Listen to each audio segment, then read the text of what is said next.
Okay, this football has clearly been deflated.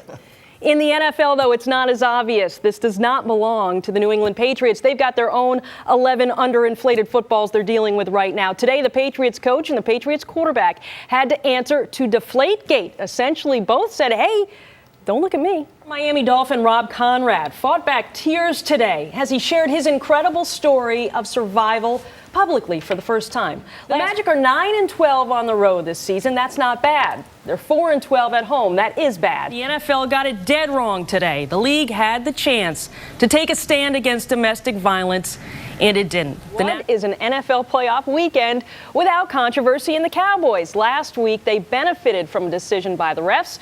Today, a controversial call helped end their season. It was far from the worst crime, but it certainly wasn't the best decision. NFL star and former Olympia High standout Chris Johnson was arrested Friday night in Orlando. Did they cheat or did they not cheat? That's the question, right?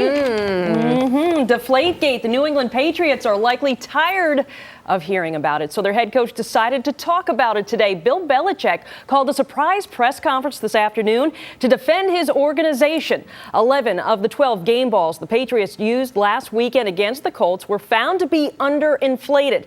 The NFL is investigating into the how and why and whether the deflated footballs were deliberate. Belichick says he looked into it this week. His conclusion is this: we try to do everything right. We err on the side of caution. It's been that way now for many years. And in this case, as far as I know and everything that I can do, we did everything as right as we could do it. Now, the head coach not only defended the franchise, but morphed into Bill Belichick science guy, explaining the physics of football inflation. We all know that air pressure is a function of the atmospheric conditions. I really didn't. It's similar to the concept of when you get into your car and the light comes on and it says low tire pressure because the car's been sitting in the driveway outside overnight, and you start it up and you start driving it and the light goes off. It's a similar concept.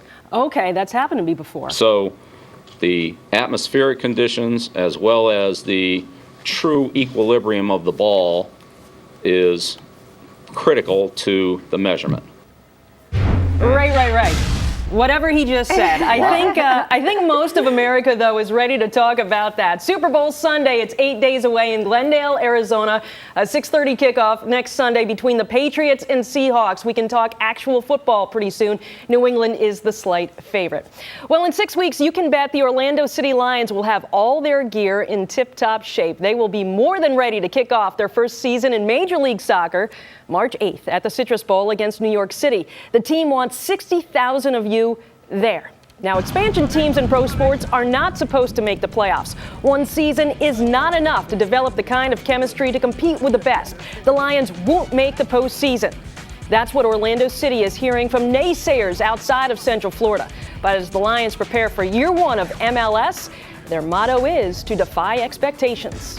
We've got to prove ourselves at the next level, and I think that's is there a question mark over it? Yeah, maybe there is. And, and everybody at the MLS keeps telling us we won't do it. That gives us enough incentive to try and do it. We will see. Okay, finally, Eric's dream cars are racing at Daytona right now. Ferraris, Lamborghinis, Porsches, Aston Martins, you name the exotic sports car, it is going fast today, tonight, and tomorrow at Daytona. The Rolex 24 got started this afternoon at 2:10. The 24-hour endurance race wraps up at 2:10 on Sunday. You know who is driving one of Eric's dream cars, too? Oh. Mick Dreamy himself, actor Patrick Dempsey from Grey's Anatomy, is part of one of the Rolex teams. He is in a Porsche 911 GT. Wow. Which Eric wants to be in right now, don't you? I know you do. I do, too.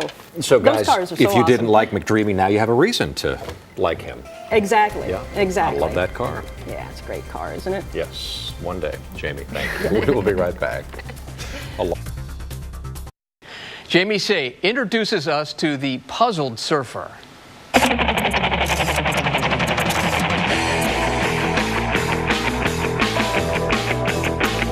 Take this 11-year-old boy, give him a surfboard and a blue mohawk, and you've got a rock star. Cowabunga! To Shea Edmondson Wood, there's nothing better than riding a wave. The impact it has on just unbelievable. His dad can't believe the change. When he's at the beach, Shay even has an alias, the Puzzled Surfer. The name represents his Asperger's syndrome, a type of autism which affects his behavior and interaction with others. I know as a mom, I'm used to being in a store and, okay, Shay, try not to turn in circles and do all the typical things autistic kids tend to do. How would you describe your son, Shay? Up until the beginning of the summer, I would describe him as quiet. It's just amazing. Out here, he's just a completely different person. And there's only one reason for it. It's all the attention they get. They are the people Shay calls his crew, volunteers from Surfers for Autism. They treat Shay and others like rock stars. The nonprofit group hosts free surfing clinics for kids with autism all over Florida. The goal is to create a fun and safe environment that lets these kids be themselves and even more. Once we get a kid into their first wave, the transformation is complete and total. We have nonverbal children who sometimes speak their first words. We have kids who don't like being touched, sometimes even by a caregiver, bear-hugging instructors, walking hand in hand down the beach, and they just come out of their shell in ways that really doesn't happen outside of the water. The first time Shay got on a board with Surfers for Autism, his sister Leah saw a change in her big brother right away. The first day, I didn't know if he could handle it, but the first time he got on, he surprised me. Why did he surprise you? I know, because I did so good. I can tell you that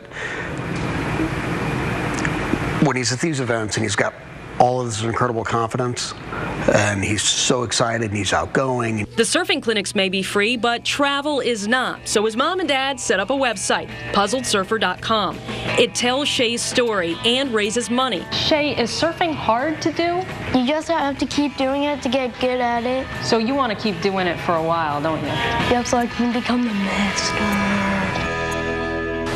And Sister Leah says her brother wants to be a professional surfer someday. Now, we've linked his website, puzzledsurfer.com, to our website, clickorlando.com, and also linked it to Twitter. Yeah, we hear Shay is really into social media and the World Wide Web. He is. Twitter is how I found out about him and puzzledsurfer.com, and Shay loves counting the number of new visitors to his site, but he doesn't love it quite as much as surfing. Yeah, great kid. He is a great kid. Thank you. Basketball has taken Glenn Davis to some of the most exciting places in the world.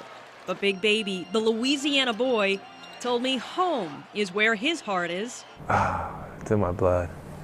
You know, no matter where you go, you can see Rome, Italy, but there's no place like Louisiana. So when it came to college, there was only one choice. Did you always know that you were going to go to LSU? Yes, from the time I started playing basketball. But perhaps his finest moment as an LSU Tiger had nothing to do with basketball. It had to do with Katrina. You were at LSU when it hit. As it was hitting, what was happening in your life? It was crazy. I was a sophomore in college, and you know, I was coming into a role as a leader on my team. The full force of Katrina's wrath spared Baton Rouge. The city turned into a refuge for thousands of displaced victims from the Gulf Coast.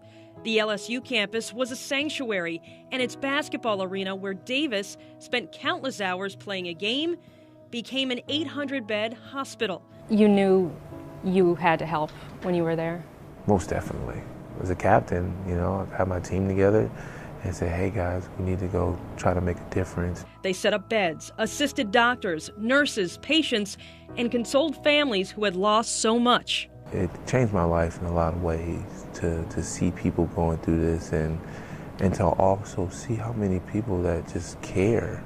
You know, there was doctors, just random people coming to help, you know, and our team was down there and we helped out as much as we could and just try to give the family just some sense of just love. Reflecting on it now, 7 years later, and with the benefit of time, he's learned that time does not heal all wounds. You think about a scar or stitches, and you think about that wound. You know, you see it, it's healed, but it's still there, you know. You understand that scar, how much it hurt, the pain, You know, even when you look at it, the way it still looks on your leg, or you're still gonna have that feeling about Katrina.